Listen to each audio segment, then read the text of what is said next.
Hey, what's going on YouTube? Today I have an awesome video for you guys. If you have been keeping up, I've switched over from Android to iPhone, and I'd like to give you guys my thoughts on how that switch has been going. So today I'm going to be giving you an Android user's 2 cents on the Apple Watch Ultra 2, and this one just so happens to have the blood oxygen sensor limited edition, I guess is what they're calling it now. If you have been on this channel before, you know that I like to talk like as if I was talking to one of my friends. So this is going to be like a long form conversation of my thoughts of moving over from, well, I originally started off with Samsung watches. Here is my last one, the Galaxy Watch 5 Pro.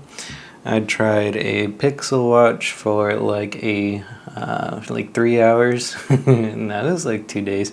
I got this with my Pixel Fold for free. And then I ultimately landed on my Garmin Fenix 7X Pro Sapphire Solar Ultimate Edition, which currently is lost in my baby's room, and I'll find that eventually. I think that watch is the most kind of tit for tat with the Apple Watch Ultra 2. If you'd like to see me do a comparison between the two, just let me know in the comments down below. First things first, what do I think is important for a smartwatch? Now, there's two things that a smartwatch needs to nail for me personally, for me to be happy with it. And those two things are kind of broad. The first is just the aesthetics of the watch. You know, like a lot of times when you buy a tech product, like how does that product make you feel? Like if you buy a new iPhone, every time you pick it up, does it just make you go, ah, man, this is cool? Or if you got a foldy phone, every time you pick it up, does it give you that special feeling? I think this kind of doubles for a watch, because you know it's going to be on your wrist every day. People are going to be looking at it, you're going to be looking at it to tell the time and do all this and that.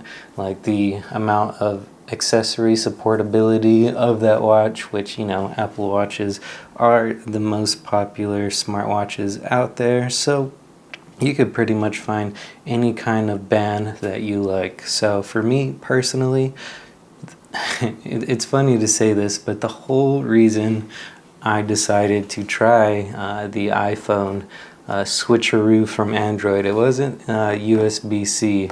It was going into a store, putting on the Apple Watch Ultra 2, and just falling in love with that aesthetic. You know what I'm saying? Like, this Alpine Loop band is one of the most comfortable, cool looking, unique bands that I have ever personally tried.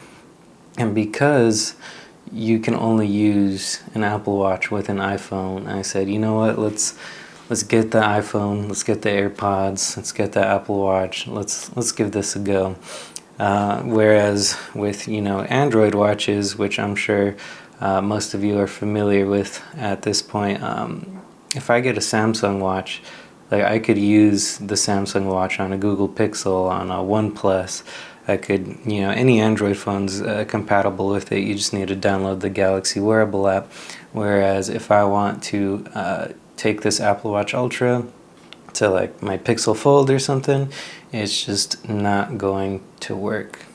So for me, aesthetically, that titanium, uranium, adamantium, vibranium chassis with the accents, it just looks incredible to me personally.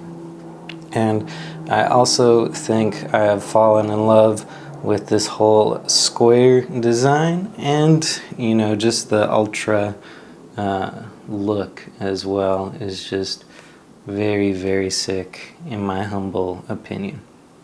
So the second thing is the functionality of the watch. Now that kind of covers a lot of different facets of the watchage, if you will. Like, how well does it tell the time? Pretty good, if I do say so myself. The battery life, how long is that going to be lasting? All of the features and whatnot. And you see, the thing is, coming from Android watches, like most of the features you're going to find on the Pixel Watch, that you're going to find on the Galaxy Watch, that you're going to find on the Apple Watch, except for the Apple ecosystem magic. Now, if you're thinking of making the switch from Android to iPhone, and you keep hearing Apple ecosystem this, walled garden that, what does that mean exactly? Well, for the Apple Watch, what that means is if I go up to my MacBook and I just open it, it automatically unlocks. I have a Apple TV on the main TV in my living room, so I could have a little widget down here to boop, push that, and all of a sudden I have a TV remote attached to my wrist. Like, the days of losing your remote are over if they're literally attached to your wrist. I know it sounds very cheesy to say this, but having an Apple Watch is really just like having an iPhone on your wrist. Now, that may be kind of a downside to some. I know a lot of people want the Garmin because it feels more like a rugged watch than being strapped to a smartphone at all times. But if you're coming from one of these, it's pretty much, you have a nice OLED screen, and I just want to say this real quick.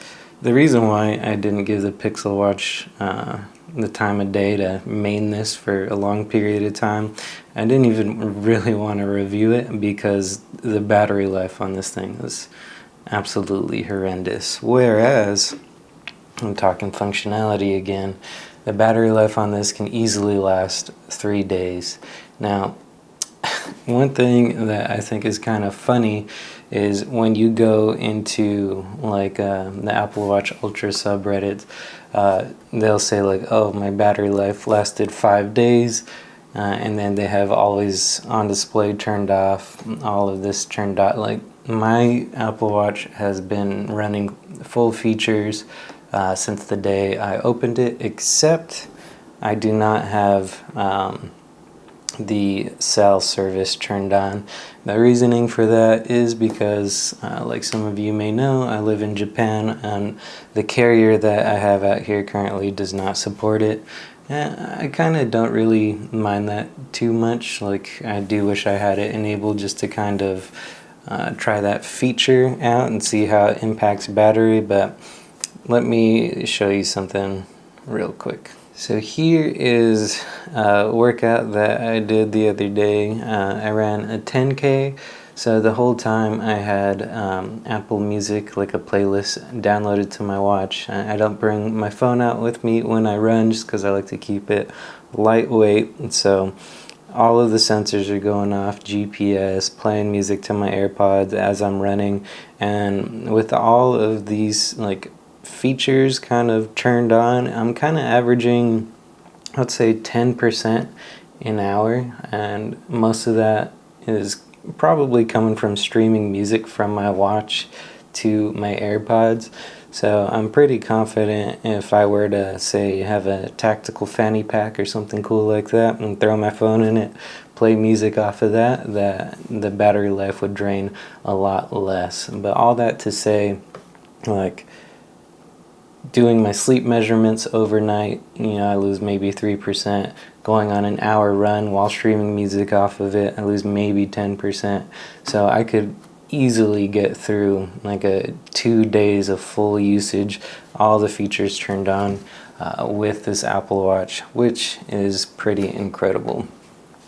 So as far as an activity tracker goes, I think this is one of the best. And another great thing about an Apple Watch that you don't really get from any of the Android watches is app supportability, I guess.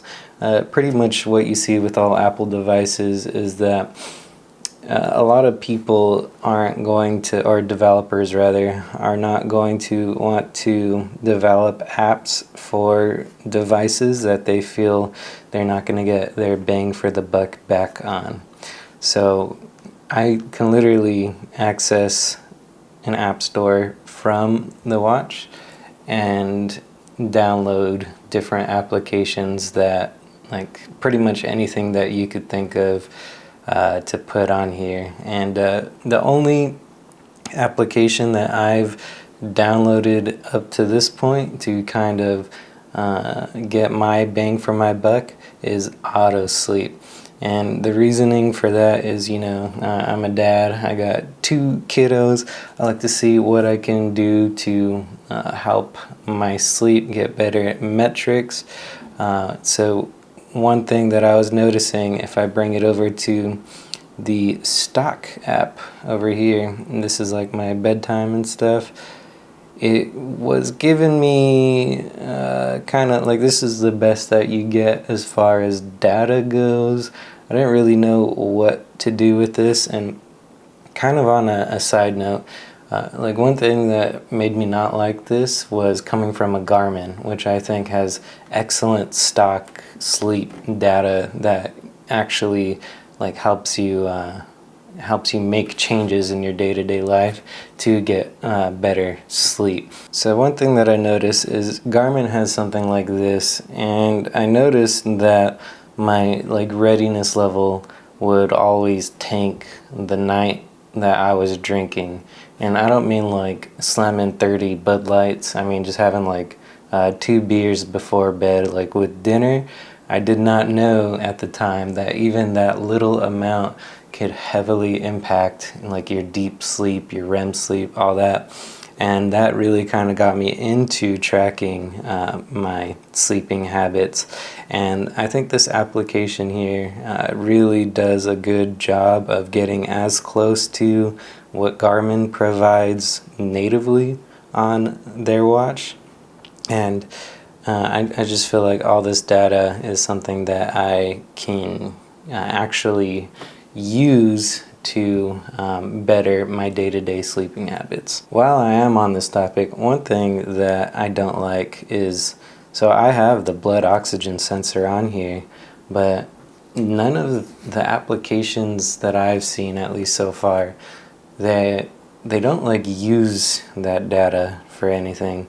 Like, Garmin will tell you that you only hit like 92% SpO2 or blood oxygen levels or whatever. If you go past, like, or below 90%, you may have some sleep apnea problems. And I know that the blood oxygen sensor is on here, but the fact that it doesn't, like, automatically just go into the metrics of some of the daily activities like running or sleeping that I feel that it should, it seems almost redundant if I have to go in and manually run a blood oxygen test by myself. So here is the blood oxygen, the fabled application, and that does not come on new Apple Watches until Apple rebrands it or does some lawyer mumbo jumbo to fix it. And as you can see, yeah, you gotta wear it super tight and not move. But blood oxygen sensor's there, but it doesn't show in places where I'd like it to show, like how my Garmin usually would. And that's kind of like the main functionality bit of this. One thing that I also really like is, as far as sleeping with this goes, even though this is the Ultra version and it's supposed to be super heavy and dense, I feel like maybe it's the glass or something, but how it sits on my wrist is just so comfortable to sleep with compared to my big old Garmin or one of this thing. I'd say that this is probably the most comfortable since it's like a little toy, but you're gonna have a dead watch by the time you wake up probably. Also, in terms of sleeping, if you're sleeping with a baby in the room or your spouse is in the bed next to you, I've found that the alarm clock on here, the vibration motor inside of this watch, is probably the best that I've ever felt. One problem that I actually did have with my Garmin was the vibrating little thingamajig in there for the alarm clock wasn't waking me up sometimes. And this I've never had an issue with, and I just think it's fairly incredible.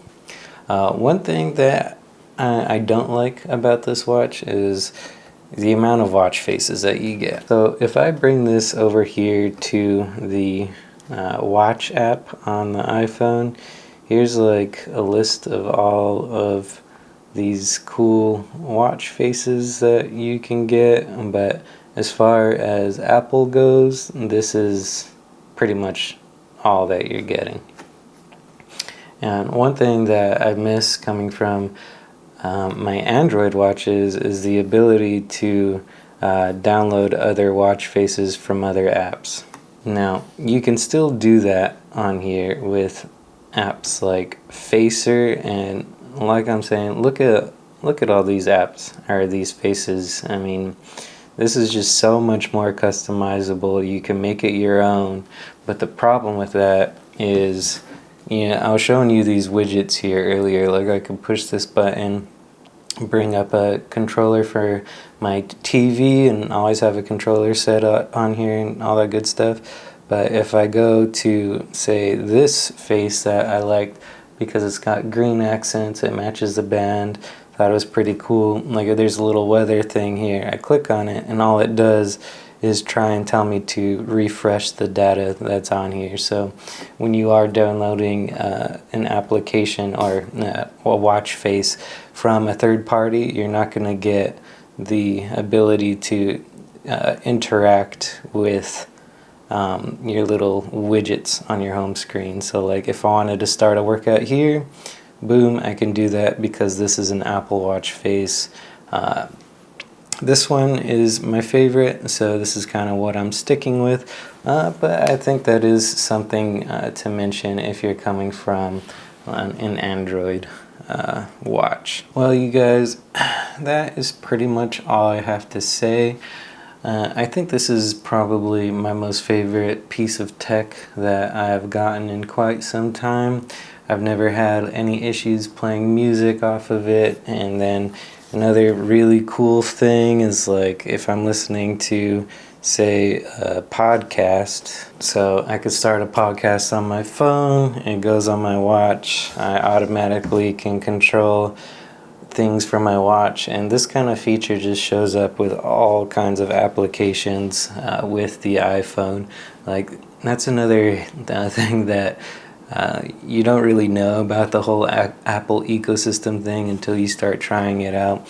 All these features are just very sick. And then also Apple Pay has been amazing with this. I've been using my Apple Card a lot more for that 2% cash back straight into a savings account that you could set up with Goldman Sachs. Everything is just so streamlined, easy. I gotta say, I absolutely love this thing. If you're thinking about making the jump from Android to iPhone and you've been eyeing an Apple Watch for a long time, I think this alone is going to be one of the reasons that you may never want to switch back from an iPhone, because the Apple Watch is just incredible. Alright guys, that's all I have for you today. If you liked the video and made it this far, please leave a like, comment, sub, all that good stuff. You know what to do. Thank you for stopping by, and I'll catch you in the next one. Peace.